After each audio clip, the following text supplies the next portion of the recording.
Hey, welcome back to another episode of More to the Story. I'm to hear more. This is Fairmore. We got a very special guest in the house, ladies and gentlemen. Go ahead, do open it. Hey, y'all. Welcome back for another episode of More to the Story. I'm to hear more. This is Fairmore. Why does it need to? Why we need to talk so fast? Why does it need? Why we got to do it like that? Huh? I know what you're talking about. I'm sorry. This is a very bad first impression. She already thought this was the nasty podcast, and now Tish, what do you think we be talking about here? First of all, her mom is the same color I am, and she was turning red last night. So this is the nasty podcast. This is a nasty podcast. That's gonna be our next podcast, the nasty podcast. I was telling her about how the kid was asking me about my packages. Is that more nasty toys, you nasty lady? Right. I don't know why she gets that impression. I be scrolling down the timeline. It be toys, butt plugs, massage oil. Fair lost on monetization, guys. Fair lost on monetization because she out here promoting the sexual. I don't care. Melody. What? Run that back. Oh, you said you don't. You said you don't care. What now? No, I care about jumbled up ass tongue. That's too funny. It happens. Yo, we got Tish. Tish the plug. Tish the plug's in the building, ladies and gentlemen. That's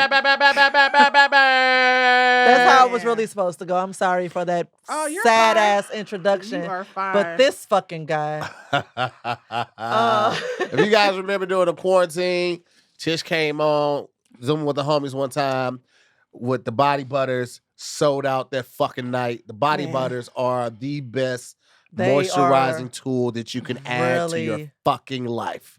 I know. I have passed them out as stocking stuffers. Great gifts. And that's all you getting. My family. Yeah, because it ain't cheap, bitch. And you know what? It's so funny because my niece, she texted me. She was like, I ran out. Can you send me some more? No, here's the link. Get it yourself. There you go. There you go.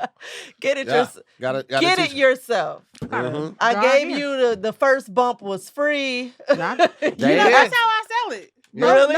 No, I got samples. I be like, your first hit's free. Just like crack. I priced it after crack because as long as $20, you're going to get rich. Yeah. 20 or above, you're going to get rich. So, yeah. It's skin crack.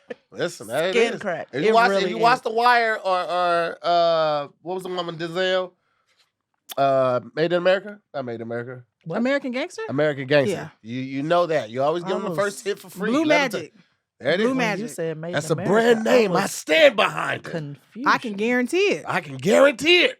It's good too, guys. It's good. It really I feel sexy. When I put on that shit, that's when I started buying Fenty. When I started wearing T body butters. I started getting that Fenty, but I got the Fenty drawers. I got so much Fenty. I got Fenty lace see-through drawers. I got Fenty rose matching drawers. I need you to tell the truth and shame the devil. Rihanna. Farron bought most of it. Y'all sexy. Is that the truth that you wanted? Yeah, because you was about to take credit. Talking about since I started using body butters, then I was like, let me shop up on Fenty. No, because I kept showing him stuff on Fenty, and he was all like, I don't want to wear that. I don't want to wear that. I don't want to wear that. So I just ordered it and was like, put this shit on, nigga. She did. And then she pulled my drawers off, and I covered my eyes. I was like, I usually don't be doing this. That's too funny. Stupid. Tish, thank you so much for being here. Yo. Thank you for having me. Me and Tish, we had a whole moment on the phone. We was talking about something totally unrelated. And I was like, I like talking to you. Come on my show. Like, Farron, there's a future in all this for you. There's so much money to get. You could just place it. You're already in the perfect person to talk to. I need to know just real quick, how did you become the plug?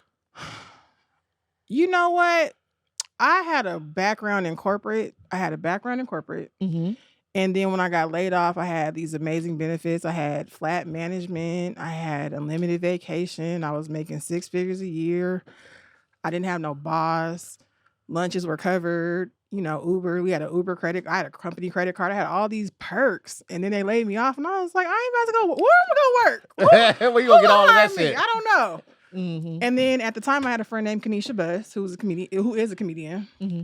Kanisha was heavy in the comedy game, and I was like, the only thing that comedy is missing is brand identity. Like I felt like African American or people of color weren't getting the branding, the packages that white comedians were. They weren't visible. And I know from the corporate world, proposals, I've seen people get $5 million from a proposal. I've seen grants go out. I've seen all this stuff. And it's like, sometimes the people who cut the checks cannot see you because they're not going to go through your Instagram. Right. They're not going to go through your Twitter. They're not going to go through all that stuff. They want to know how they can partner with you and how that makes them money and makes you money too. If that's not clear and concise, they can't do nothing with you. Right. Because everybody here is talented. Yeah. Everybody here is funny. Everybody here is beautiful. But not everybody knows like that business side and knowing how to sell themselves. It is the entertainment business. Yes, you can be in entertainment, but if you don't got that business together, you see it happen all the time with the bankruptcies and not reading your contracts, and you got to build a team around you. Like I have a lawyer, I have a copywriter, I have a photographer, a videographer. I have a team behind me. I got a network that'll support me regardless. That's something else you have to find. You know, I got, and my name is good on the corporate side or the entertainment, on the entertainment side. Her name is good. Her name is good, motherfuckers. So what all are your hands in? Because you do like a bajillion different things. So I just got into Come production. on, you little Jamaican. I got into, I'm in production. I have a skincare company. We have branding and marketing. We just started a company called Podcast on the Go, where they'll come set up the mics and do all the stuff that you need them to do because everybody doesn't know audio. I'm a celebrity chef. We're getting ready to go back into that and start launching seasonings and stuff. Like I got a lot of stuff going on. This is BT. I always wear this shirt, and BT thinks I don't like it, but I have this shirt on a lot. It's ownership. If you don't own what you are selling. Matter of fact, if you have followers and don't have nothing to sell your followers, that's dead. Like you're not recouping the cost of the energy you put in. It's a lot to be a content creator. I see it. I know people who are viral and they live by that. Making a reel is not, making an entertaining reel is not easy. Yeah. And it's not enough too. If you're trying to do this as a profession, at some point, you're going to have to embrace it. You see it even with the older comedians. Like, they're doing it. Jay Phillips has a podcast now. He's posting videos every day, multiple videos a day.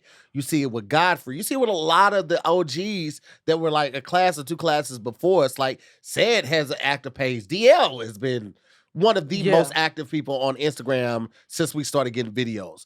It's not enough just to post something once a week or twice a week. This is part, even Farron is learning that. Like, when you come from a corporate world, you have a list of duties to do every day. You know what to go into. But when you're an entertainer and an entrepreneur, you have to make that list. And that list changes every day. And sometimes that list, that one item that used to take you, 40 minutes or an hour and a half to do, now takes half the day. Or you might have to spend the whole day on it. And for a lot of people that are leaving the corporate world, that's a challenge. Recognizing that Fergie used to get on me all the time. You're always on your phone. You're never present. And she was right to a certain degree. But now she understands that I don't have a clock in, clock out time. I don't have an off day. It could be Saturday and I'm working all Saturday. Matter of fact, this weekend coming up, I'm filming on Saturday and Sunday, and we're doing B-roll on Monday. My weekend is whenever the fuck I might have 6 hours off. It might not even be a whole day. It might not, because your calendar is completely different. My calendar might as well be one long ass line, because the weekends don't have the same effect when you're working for yourself and you're building your brand and your name and your following and your tribe. That shit is 24/7. I learned that lesson the hard way very recently, because I come from a corporate background and I was still trying to work in those same time. I'm off at my hours are from 9 to 5. Because once 5 o'clock hit, I'm like, okay, this is family mode. This is where my attention goes to kid and home and husband and things. And it was like, one day I was tired and I literally slept the entire day away. And you deserve that. I was like, I didn't get shit done. I got so frustrated with myself that I just sat there and just burst into tears. And I was like, okay, guess what? You can still do these things. We got lights in the evening. We got lights. But Absolutely. I had a whole ass meltdown over losing the day. And then I'm like, man, I got to work when the kid is here. And it's like, Farron, she ain't 3. Right. She's 17. And so I had to actively pull myself out of that mindset. So now I will take care of home for the first couple hours, give myself a cutoff time, prep myself for the day, eat, do the things. And if I need a nap, I will take that nap because I still have the rest of the day. And I have to actively remind myself of that because I was very much like, this is what has to happen. All the things got to get done between this time and this time. Let me ask you a question because I just posted a video about that on Instagram. Do you know, now that you're on the other side of it and you're out of the corporate world, how many opportunities would you miss in that mindset, in a 9-to-5 mindset or a weekend mindset? It's really Saturday because you're tired from Friday, and Sunday you're preparing to go back to work. How many opportunities do you think you would miss if you still had that mindset? Probably a lot. There are people in the corporate world. I'm here to tell you, I don't care who you work for. If you have a say-so in your company, treat it like they treat it. You don't never see, and I'm going to say white people, because I have white friends and they save me from myself in corporate. White people don't be there past 2 years. They're always looking for another opportunity, a bigger check, a better opportunity, more money, all this stuff. We have a mindset that we have to unlearn where it's like putting in 30 years, going home, and then not having enough to pay your bills. We got the government job mindset. You get your government job, they'll never fire you. Good job. Just get your good job, government job. They take care of you. You get insurance and all of that. You work 40 years, you get a nice little pension. Very true. Nah, fuck all that. It happens so often. And this is the first time I've actually heard somebody verbalize it, but like, even working with these companies, BET, Caffeine. Tell me your resume. I'm just saying, you will be working with someone when you start a project or you start a negotiation for a project, and if it comes to a resolution, they want to do it, more than likely, the person that you started working with is not the person that you will end up working with. No. They have left that position or they have been replaced or something like that. These people be in and out. They go in for the signing bonus, they get the perks, they're still applying for better jobs, and then they out. That just reminded me of a job interview I went on years ago before my last job. The person that interviewed me was like, yeah, I was with another nonprofit for about 3 years. I recreated their system. I went as far as I could go there. So now I'm here fixing this one, and who knows, in a few more years, I'll be somewhere else. Like, you're basically telling me that you get out. Get out. They can't tell you that, but they're telling you, hey, do what you can out of this position and get the fuck on. And I have not actually thought about that conversation since. But she made it a point of saying, like, this is just what I do. I come through, I fix shit, and then I bounce and I find another organization to go fix shit for. Listen, a lot of silent partners or investors, they will invest in a company they know will blow up. And their hopes are it blows up, it gets to a point where it's so profitable that somebody wants to buy it. And when they acquire it, they get cashed out. They don't want to be invested for a lifetime. Yeah. I want to invest $1 million. Elon got his hands on Twitter. And that shit, he's running that shit to the ground. Yeah. But from a business standpoint, I read through the threads and I read like why he canceled their lunch. He's like, we spending, this amount of money, $4 million a year on lunch, and only 20% of the people that work here actually use it. And nobody even touches the dinner. He's like, so yeah, I cut lunch. Absolutely. And that makes sense. If you spend $4 million and the amount of food that people are eating out of that $4 million only totals to like 800,000, bitch, I'm going to cut that shit too. But you're thinking from an owner's standpoint. Like, people don't even understand getting laid off as a business decision. I didn't know hustling, like when you come from a black world, the only thing, when you hear hustle, you hear street, crack, drugs, this. No. Grant Kirkwood was the last CEO I had. And while I was there, it was a startup company. He specializes in building businesses and flipping them. That's all that he wants to do, is to get it big enough before cloud, the iCloud was a thing, or you start hearing cloud. Unitas Global, which is the last job I held, is a cloud computing company. And that's when they were trying to teach me about like how things are acquired. If Equinox buys Unitas Global and their stocks, I have 270 shares of their stock. That was my parting gift. Where am I go work? Mhm. They giving you stock as you leave, Come on. making sure you straight. Like, Yeah. where am I go work? But if Equinox acquires Unitas Global, and at the time their shares are $25.50 a share, Mhm. my shares, because they absorbed her, are now $25.50 per share. We don't learn this because we move laterally. Mhm. Customer service is all you might get a supervisor position, maybe a manager. No, you need to aspire to be a director and have a say so in a company. If you're gonna stick to a 9 to 5 and you don't have a say so in your company, keep moving it around. Keep lying on your resume. Keep having your friend keep having them call the friend with the corporate voice. Mhm. Update your LinkedIn. You can lie on all this stuff. They only check it once. Once you get the endorsements on LinkedIn, whatever you say you do at that job is what the person who's trying to hire you believes. They cannot call your last employer because you're currently working there. Listen, I told y'all the job about when I got hired as an underwriter for Bank of America. He didn't know what the fucking I didn't underwriter know was. what an underwriter was until the first day I went there, right? That's number one. Number two, my boy Eddie had finessed my resume. This motherfucker put that I was a wing walker on my resume, and he put a couple different airlines. That's not even a real job. You look up wing walker, nothing will fucking show up. I was like, where does this come from? He's like, I was watching Star Wars, and it just kind of came to me. Dude. Nigga, but And after you used it? I put the resume up, I got it hit a week later, and that's when I got hired as an underwriter. But bro, they don't be checking like that, especially if you like with an agency. They don't be checking like They that. don't. They really don't. You want to hear something else And- crazy? I'm sorry. Mary. Go ahead. Something else crazy. Stop telling them you don't have a degree. Find a school that shut down and say that's where you got your degree from. You are missing out on so many opportunities by I not have lying. never motherfucking, I'm about to throw these cards. I have never motherfucking thought about that. You have to think if you're there's hunters and there's gatherers.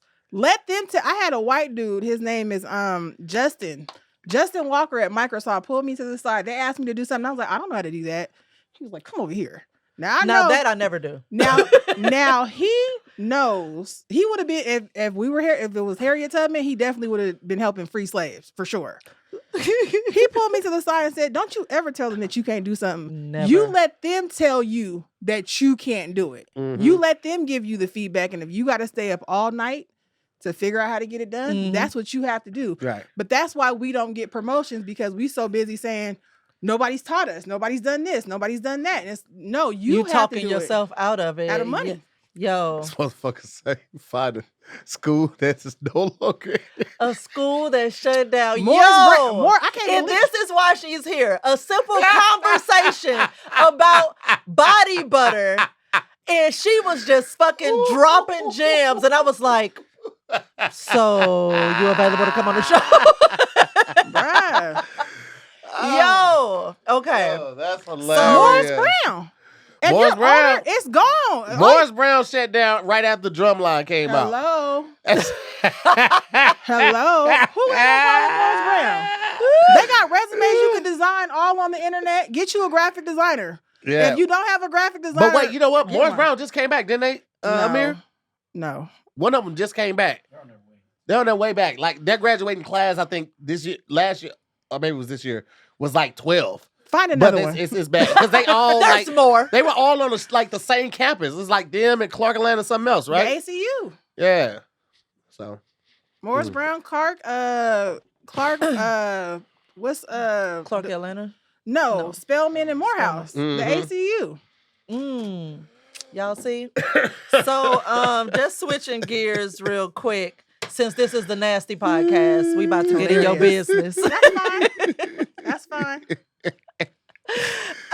oh shit. I have the sexy 69 questions, after dark questions Oh. here.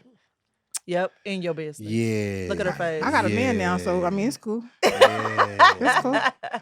Tish be having men, bruh.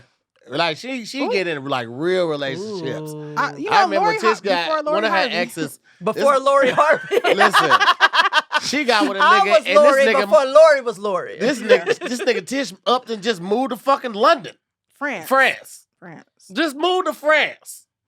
You know what? And a lot of people judge me for that, but it's a once in a lifetime experience. I recommend anybody go somewhere for a year. This is not the best place to live. Mm-hmm. It's not. It's not the best place to live. Your money will go so much further in other places. If you got money. There's no reason not to have money though. A financial. Before you get into that, quick question. Hire a financial analyst. If you don't know one, I got one that'll help you for $250. He will tell you how to monetize all your stuff because you can make money off of government grants and get your life right. This is not a game. We only know what we're exposed to. If somebody don't tap you on the shoulder and be like, hey, Farron, there's money over here. You'll never know it. You'll never know it. And for some reason, I am not a person in the community who keeps information to myself. I don't charge you for information. I charge you for execution. If I got to do it, you're going to have to pay me. But just to tell you. Sitting here looking at her like she's Sunshine from Harlem Nights. Yeah. Like, I got a bitch so fine. Put your mother on the phone. Yeah. I ain't never coming back home. Pussy in the sky and it turned to sunshine. Yes. I'm like, I'm in love. I'm moving there with Tish. I'm just saying, you got to be around the conversations where people are talking about money and things that you want to do and how you can acquire. You can get a government grant, go buy anything less than five living unit, live in the end unit, and stack your money and let the other 4 units pay for where you live in. You don't have to live like this forever. You don't have to be broke, but you do have to change your mindset. And another thing is Black people ain't got to prove shit to you. If I tell you some information, I'm not going to sit there and make sure you did it. It's my job. Somebody changed my life and said, it's not your job to grow the seed. It's your job to plant it. That's all I got. That's all she got. That's all she got. That's all she wrote. But stop being greedy. That's it. What more do you want from her? She's done her part. Do yours. Do the work. You got to do the work. Into your very face. And it's a mental thing more than it is anything else. What we got? Oh, Sherry said, oh my God, I love her energy, right? Okay. Tish. Honestly, Tish business. on everything. Destiny is honestly Tish on everything. Tish, to get honestly, Tish. Can you be honest with me when I ask you this question, Tish? Do you have a fetish? If so, what turns you on about it? I'm a balcony person. What that mean? That means that's where I like if I'm on vacation, that's where I like to be, and that's where I like to do what I do is on the balcony. That's where she likes. You need a balcony. So is it about the exhibitionism? Is that the word? Yeah, Exhibitionism? No, it's more the Chris in the room. Or the suite, should I say. So if you caught somebody looking at you, how would you respond? Your shadows normally. But I mean, sex is natural. I don't know why people act like ain't nobody fucking. Yeah. Like people really act like people are not having sex. And there's kids popping up during the pandemic. Exactly. People don't but even we are all here because someone had sex. Yeah, somebody was fucking. Somebody didn't pull out. Yeah. And that's someone, your very parents. Think about that. Don't want to. But so it's not even about the like what is it about it? Because you haven't told me that part yet. I mean, it's being free, it's being outside, but still enclosed. You know what I mean? Like you're not really having, I guess you're not having indoor sex. It's not outdoor sex. It's kind of like the in between. But depending on your partner, you're going to have to do some shit you probably wasn't thinking about doing. I mean, realistically, if you think you live in a box now, when you get with the person you're supposed to be with, you liable to be fucking in the car, on the beach, on the balcony, in a bathroom. Like, I don't know who's watching, but you might want to get more comfortable with you might have to send them some videos. Like, you got to meet somebody at their freak. Yeah. If you with them, or somebody else gonna meet their freak, and it's gonna be like, well, that's not, you guys aren't sexually compatible. And my man is a little younger than me, so it's like, bro, you gotta keep up, bro. huh? Yeah, bruh. How much younger? He is 6 years younger. Well, he's 5.5 years younger. 5.5. 5.5. Okay. Tell me about the most intimate, non-sexual moment you've ever had. We've been in therapy for a while, and conquering your traumas is some intimate shit. It really is. Like, nobody has a blueprint on how this shit's supposed to go, especially if you don't have anybody who's done what you're trying to accomplish. So letting somebody in your innermost, deepest, darkest, traumatic, happiest times, saddest times. We got kids now. Like he has 2, and those are definitely my kids too. It's just intimacy is about what encompasses you as a whole. So, and even your relationship is just getting closer, as close as you can possibly be. And you may not want to know somebody's innermost, deepest, darkest secrets. Sometimes I'll be in there like, ooh, damn, that too? Like, that's where we at with it. But I would prefer to be open and know what I'm dealing with versus, what I'm not. And people romanticize relationships. And it's not always fucking in flowers and all that shit. It's literally team effort. It's just like football. Sometimes you lose, sometimes you win.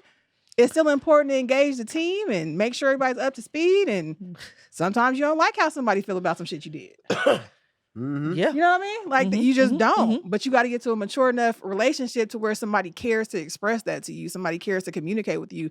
Somebody cares to love you, on your highest days and your lowest days. They root for you and comfort you. You know what I mean? Like, yeah. That's where I'm at with it. So that for me is intimacy, is getting closer. It's not really about fucking. Although we fuck too. But intimacy is about that closer. That is included. Don't get it twisted. But say if there's a balcony. balcony. Okay, so I love that it went that direction because today I want to talk about forgiveness. And because I had a very extensive conversation with someone about the definition, and we had contrasting definitions of forgiveness and the process of that. When you forgive someone, what is your process? I'm a spiritual person, so I believe the definition in the Bible. And I'm not saying that, I'm just saying as far as what I know love to be. Patient, kind, not self-seeking, always hopes, always trusts, always perseveres, keeps no records of wrongs. We are not perfect people. Hell, we don't even know what who the fuck we are for a long time. And as you guys said earlier, that person changes. Who we are, what we want, changes. So you have to be up to figure out if you want to change with somebody, you want to grow with somebody, or you want to cut that person off. If you know that whatever the person did, and usually for women, it's like, oh, you fuck somebody else. Now I got 8 brothers. One of them's gay. They're all hoes for the most part. I know from being around my homeboys and like everybody, nobody places the value of sex, the value of sex that women place on it, and the value of sex that men place on it is completely different. They don't really give a fuck. Like it's to the point. It's like your house. You won't let anybody come over your house, which is your vagina. But you'll go to anybody's house. You know what I mean? Like you'll go over somebody's house, but you won't let nobody in your house. So when you talk to men about it, they don't really give a fuck. Like it was just like, oh shit, she was sexy. I don't know. It wasn't like, ooh, I want to marry her. Like they're not thinking about marrying her. They're not thinking about all that stuff. Like women think, oh, well, you fucked her, so you must really love her. And it's like, she had a fat ass. No. You know what I mean? Like she had a fat ass. I was horny that day. I'm sorry, babe. I didn't mean to do X, Y, and Z. But it's not. You'd have to completely wrong me in my face, disrespect me, and have no regard for me to be like, oh yeah, I'm cool. Okay. But I'm financially tight. This is the first time I ever had a nigga that didn't pay no bills. It's a beautiful thing. I've had support. Our families mesh. Our kids get along. Our house is dope. We're at peace. We're in therapy. We're growing. We're learning. I'm becoming a better person because of him and vice versa. So it's like, there's not much he could do. And he's not a perfect person, but there's not much he could do for it outside of fuck up all that stuff. But yeah, I don't know. That's a good place to be in. Yes. We just kind of talked about that a couple months ago. And it gave me a newfound sense of confidence too in the way I move. And Farron had just sent me something about like harnessing your sexual energy. And that's not having to do per se with having sex.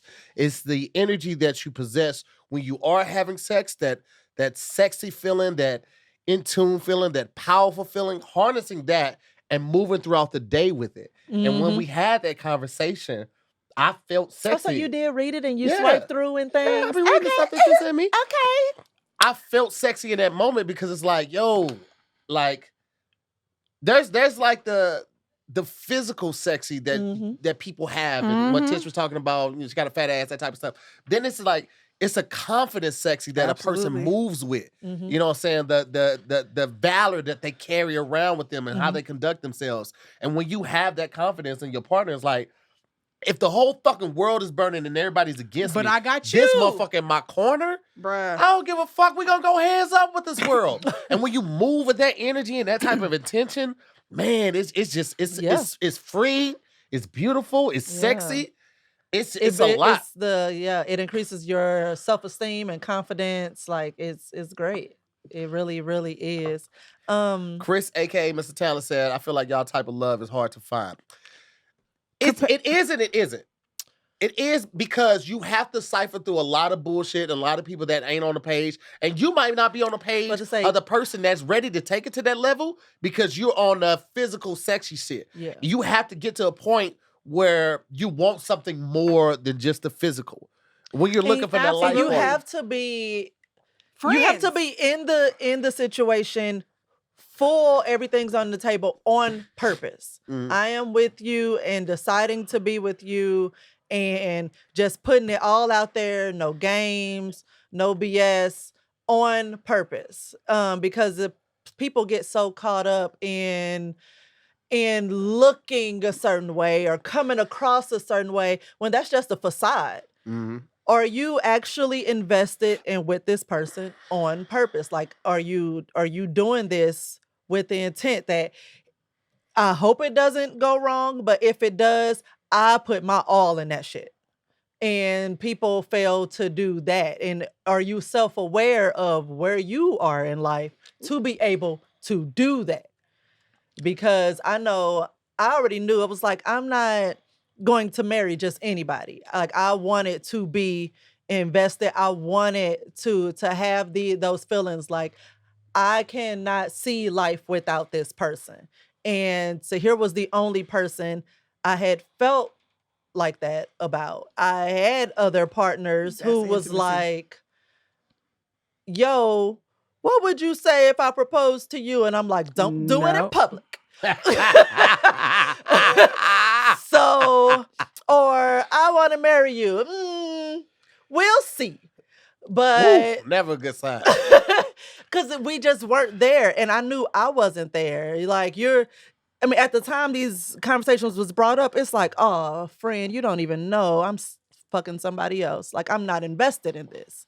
And I did not have that with him. And so it was, just being self-aware of, and I even, brought up to him, especially very early on when we decided to actually be together. I brought up to him that the way I move with you, the way I want to move with you is new to me because nobody else has brought this shit out in me. Because, what you were saying about your brothers, hell, I was one of your brothers. I wasn't, I was not the typical woman that was trying to marry everybody. Or at least what people think of a woman doing in every encounter. So, yeah. To piggyback on what you're saying, though, people they get married and ain't even friends. You don't even really like that person. Like, people think societal norms are real and they're not. You really have to do what works for you. And if you're not friends and you don't care about the person that you're with like that, and I mean like your partner, like the same way you hang out with your homeboys, like me and my boyfriend are partners. And we were friends for 10 years prior to us ever even taking it to a step further. So we knew each other, but we got to know each other inside of a relationship. It is not that fairy tale bullshit you've been fed. You've never seen that work out for nobody in your life. You have to just like the money, you have to retrain your mindset about what's actually important to you inside of a relationship. So, when was the last time that you had to like truly exercise forgiveness, and is that person still in your life? Can you have forgiveness and stop messing with somebody at the same time? I can. I have to forgive myself. Okay. There's decisions that you've made that you wouldn't Y'all, make. Tish is grown. No, I'm in therapy. I'm telling you. Tish is grown. You want my therapist number? I will give it to you. He is amazing and he is not that expensive. But you have to get to a point where you forgive yourself for the decisions you made. Because I fucked up. Mm-hmm. I'm not a perfect person. And I can't expect perfection out of somebody knowing I'm not perfect.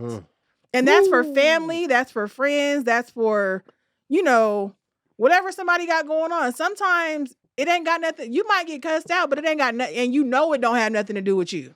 Mm-hmm. Somebody's going through something. People got shit going on. So there's often times when you're like, you know what? I'll give you a pass. Because that's not how you normally, if Tahir called me and cussed me out right now, I'd give him a pass. Mm-hmm. You've never done that before. That's out of your normal character. So there's something else going on. See, I like her because she knows how to get to the root of it. So many people try to band-aid the symptom, and it's like, what caused it? How did we get here? What's at the bottom of it? So I love that. So the conversation I had, and I like that you brought up the biblical definition of forgiveness. I had a conversation with somebody who's very churchy about the meaning of forgiveness and how to exercise it, basically. And she was telling me that she got into, an argument with her son, and he stopped talking to her, and he lives in another state away from her or whatever. And he stopped talking to her. And so she's like, but, I know he's gonna call me and, forgive me and we'll be fine. And, I just brought up to her, I was like, but if what you're doing to him to make him stop talking to you is problematic for him, then have you considered that maybe he won't call you back? He'll call her back, but I mean, this is a new era. These kids are taking their mental health to the nth He ain't degree. No child. He's in his mid-40s. Right, but he's taking his mental health. Sometimes our parents, I love my mom to pieces, but that is the only person who can wring my nerves to the core, boy.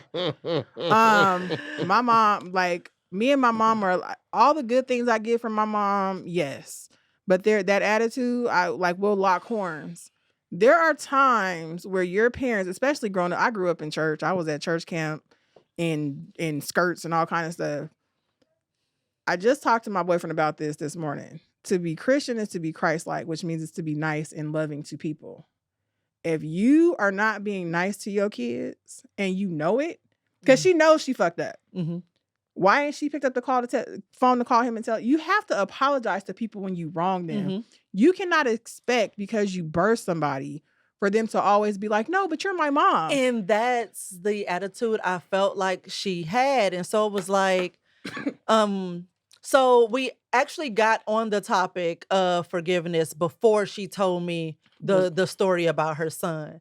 And she was like, so-and-so just got to forgive me and move on. And I was like, and basically just continue to have her in their life. And I was like, but if the way you move does not work for them, they can forgive you and then choose not to deal with you again. Yep.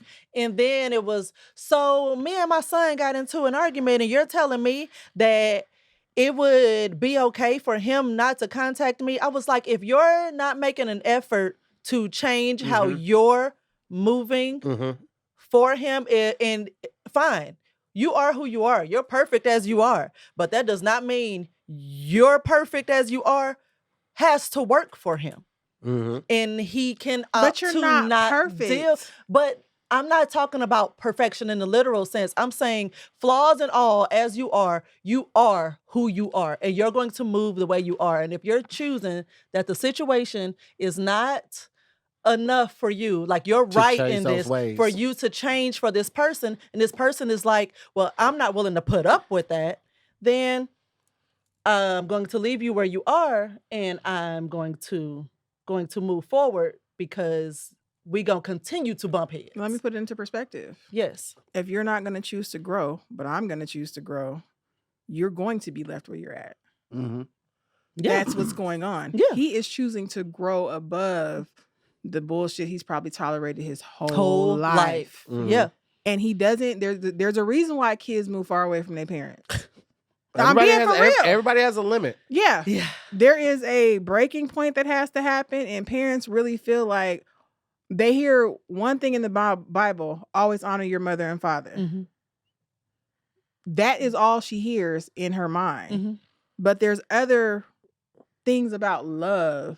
There's things about relationships. There's things about kids. Cain killed Abel. Like there's family, there's stories in there. You can't skip past the rest of the story Mhm. and Only And highlight what works for you. in your right. That situation. doesn't work. That does not one work. paragraph out of the whole story is what's being. I feel like you highlighted. should constantly be growing to avoid becoming obsolete. And obsolete can mean a lot of things. It can be outdated. You got those people that still say colored or women's places in the kitchen because they chose to stop growing mentally and growing with society and growing with new norms. You have people that refuse to adjust to technology and now they don't know how to promote their shows because handing out flyers Speak on it. It ain't the way to go no more. So the moment you choose and say, well, that's just the way I am, in any facet of life, You stop growing. you start you becoming stop. obsolete in Mhm. that part. And just like anything else in your life, when this becomes solidified, you become completely obsolete in this area, it's going to spread into other areas of your life. It becomes a cancer. And because you chose not to deal with it, when you had early signs of detection, now it's part. starting to spread into your entire life. Mhm. And you will become miserable to a certain point. And it might not be your whole life is miserable, but a relationship that you lost, an opportunity for a job that you lost, a business contact that you have been trying to pursue, you lost because you chose to stop growing. Mhm. Once you choose to make that decision, Yeah. it will affect your life. Like I don't give a shit about the games that are being played on PlayStation 5 and stuff like that, but I read up on it so I can stay knowledgeable, so I can engage in conversations online, engage in conversations with the kid, stuff like that. Right now she's big into Red Dead Redemption. And I ain't never played the game, but I had to do a little reading on it. Yeah, it's a dope ass game, but I just don't have the time to sit down and play it like that. But I had to read up on it to be able to engage with her or engage with people online. So the moment you choose to stop learning and growing is the moment you choose to say, well, this is as far as I want to go in this particular area. And to hell with all the relationships. I mean, because eventually it will start to affect Yeah. other things. Even if it might not be nothing big, just a conversation you can't take part in. But taking part in that conversation might have blessed your life with a different opportunity or a new opportunity. And ultimately, her definition of forgiveness was basically, I'm your mama. I said I'm sorry. You accepted. You keep. You basically we just move on and you keep me in your life. And I was like, that's not what that is. And so she literally got off the phone with me in a huff. Not so much a huff, because she was like, you know what? That's not, I teach and that's not what I was taught. So let me do my research and I'm going to call you back. And that was a couple months ago. An apology without change behavior is gaslighting. Yep. Woo! Say it again for the people in the back, Tish. An I apology. say it all the time. I don't let her say it again. Yeah, an apology without change behavior is gaslighting. Mm-hmm. Woo. That's why, I had to go through that. with people, including the kid, adults, whoever, I'm like, don't apologize if you're not gonna change anything. Like, how do we avoid this going forward? What are you going to do to avoid this going forward? Because I hate making the same mistake twice. And I really get pissed off when I see somebody make a mistake and then I go and make the same mistake and it's like, fuck, they showed me what was going to happen and I didn't listen. So I hate that. So I'm always looking for, how can I avoid this happening again? And I can't do that without conversation, without clarity, without all the things. So that's, yes, very important. Yeah, 'cause like I said with the kid too, like, don't apologize to me if you're not gonna do anything to avoid this situation again. Like, that's a waste of time. But I've never heard it being called gaslighting. It's gaslighting. I'm just telling you what you want to hear to get what I want out of you and to get the result that I want. But if you are not going to change your behavior, then you can probably get the fuck out of my face. You ain't even got to apologize. You can just go away. Get the fuck out of my face. You don't even have to apologize. You can just go away. Can you forgive that person? Yeah, but you can also love people at a distance. Like, you have to train people on how to love you, how to appreciate you, and you might not always feel like doing the training. You don't always feel like, I don't have the time to give you common courtesy. Like, I can't teach you communication. You have to want to learn that. I had to want to learn that, and that's part of what therapy is learning how to communicate with people. But you can teach them how to communicate with you if they're willing to learn. Here's the thing, Tia, you've known me for a while. I'm not the easiest pill to swallow. I don't have to, like, people, especially Black people, really feel like you have to convince them. You have to always prove to them why they need what you're saying or blah, blah, blah, blah. Anybody who's listened to anything I said has made some money. 100%. If I told you something, I gave you some gems, you went and made money. I literally I sent out a text last week about LLCs, told them about the person who was a financial analyst. They charge $250. Doesn't matter where you're at. They have access to grant money and all kind of stuff. I tell them, I was like, well, they charge you because they know who the people are. Now, these are like hedge funds people, like, hey, you want some, like, you know, white people let you in, like, when the stock's getting ready to go, they got a stock tip and all this stuff. In our community, we're not used to getting information for free, right? So you tell them, hey, they're going to charge you this, but they're probably going to be able to fix you financially and give you some insight as to what's going on with your finances, because you can't afford to take trips. You still work. And you still work 50 weeks and only get 2 weeks off. By the time you get to take your 2 weeks, you can't afford to do shit. So you at home for the 2 weeks. Oh, bleeding through your vacation. Understanding about all the stuff that you qualify as far as first-time homeowners and things of that nature. So we're talking about, like, these are people who have complained about being in a rut. I'm providing a $250 solution. You're telling me that you don't want to pay them the percentage of money that you didn't even know you was going to get. Had no idea. I don't give a fuck what it is. Yeah. They're like, oh, I have to pay taxes on it. And I'm like, you just went from having $60,000 worth of buying power. That's what you make a year, $75,000, to $250,000 worth of, you have to do taxes to buy homes, $250,000 worth of buying power, but you're complaining about what they're getting. Right. But this is the mindset. Make sense. Yeah. 35% of something, okay. 100% of nothing is still 100% of nothing. But you'll go buy a bag for $2,500, but won't go enlighten yourself. You'll go spend $60,000 on education that you can't use except for a piece of paper. But you won't pay somebody $250 for their time to get ahead. Just in case it works. For an hour of their time, they could change your life in an hour. I could having a conversation with somebody. I charge for consults. My consults right now are $450. But by the time you get done with me, you have action items. You got it in like somebody called me yesterday and was like, I don't know about my brand. I said, it's not even about what you want to do. It's always what you've already done. What are your top 5 accomplishments? Where are your social media handles? Where's all this stuff in one place for you to be able to introduce who you are and what you've done?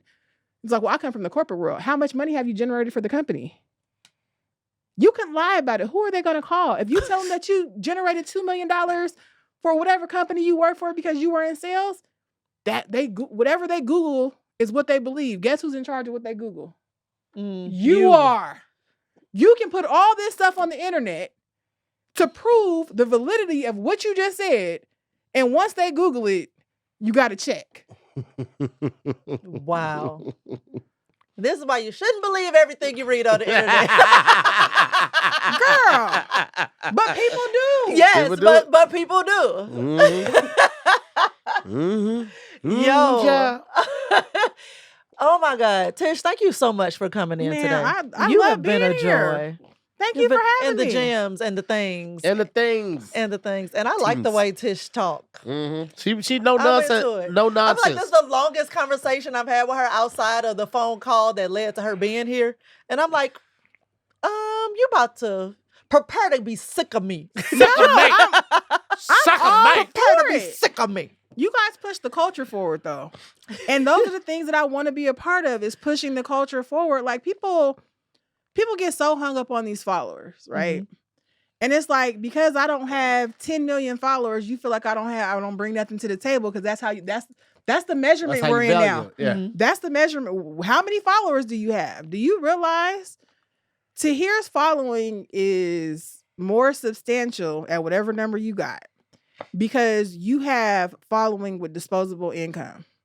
If you are showing ass and titties to get followers online, you have a bunch of horny little boys. I'm just being honest. Yeah. These are the people who are following you. So when you get in these meetings, even for people who don't have a lot of followers, they ask me, well, what do you? I'm like, no, I'm dope in real life. I can show you what I've done. Like, I can show you what I've done in real life. I've generated, thanks to your help, over $250,000 from a room in my house that's probably about as big as this room is. But people feel like they need to be a part of something. Y'all know you need a warehouse. You need this. No, you need a plan. You need hustle. You need execution. You need people around you that believe in you. That's what you need. All that facade, these followers and stuff. No, you still have to go out. You talking about, it's hard to find somebody. You ain't going to scroll and find them. You're not going to swipe right and left to find them, because they're looking for the same thing you're going to find. If you want a woman that reads, take your ass to a library. You feel what I'm saying?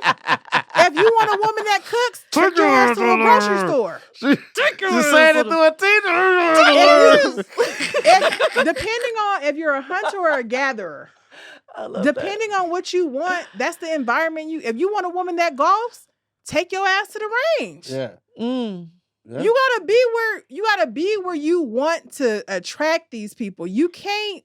If you like a woman that travels, take your ass to an airport. Or out of the country. I'm saying. Yes. Actually follow through with your plans that y'all made with that group 2 months ago, and now you trying to back out of the shit. Man, what? I don't be traveling with people. So I only travel dope. with the people I know gonna come through on that shit. Because I ain't got no time to be, well, such and such didn't pay, so we got no. Oh my God, I would just talk to somebody about that, and I was like, I don't even subscribe to that anymore. It's like We buy our Count tickets me out. first. We buy our tickets first, and then we tell people where we're going. Y'all can pull up if you want to. Yeah. Because we already planning on having a good time. Right, Whether we gonna y'all go there or not. with or without with you. or without you. We gonna do what the fuck we And gonna that do. goes back to your credit working for you and the point system and all the stuff that you buy anyway, being on your car so you can afford to take these vacations. Mm-hmm. So you're collecting these points, so you don't have to necessarily pay for them. You got Delta miles. Yep, I do. Because you've been swiping your Delta He's credit like, card for and groceries. Yep. And my Uber attached to my Amex, and I get the points from that shit too, and that points go straight to my goddamn Sky Miles. Yeah. Did Look you at know you. that you can sell your debt to a trust? No. You can. I'm telling you guys. Listen, we You gonna have to do can- another episode because I gotta pee. Listen, I let me gotta tell you. pee too. I can't even lie. But yes, Tish, Tell the I'm people where gonna they keep can find. talking to Tish. Tish, tell the people where to find you. I On their own am time. honestly Tish on everything. Spelled just like it sounds. Honestly Tish. Graysegments.com, thebodybutters.com. I'm launching Curticia.com. I've owned my domains for 6 years. Since I told you get yours, Mhm. I've owned my domains. I haven't did anything with them. I own all those things. But I am getting to a place right now where if you hit me in my DM and you want to do a consult, I will reduce my consult fee for you for $250 if you mention this show. There you go. Because it's normally $450 to $750 depending on what it entails. But a conversation with me will put it into perspective of where you're trying to go in life. And if you're prepared, when you're on the inside of it, you're operating from survival mode. When I'm on the outside of it, it's like, if you just connect these 3 dots, you smooth sailing. Too close to the issue. Yeah, too close to the to see issue. the solution. Yeah. Okay. Well, honestly, Tish on all the things. So please reach out to her, follow her, all the things. Y'all see how dope she is. In real life. In real real life. life, in our very faces. So, yes, this has been another amazing episode of More to the Story. I call my own show amazing. I'm so full of myself. You're so humble.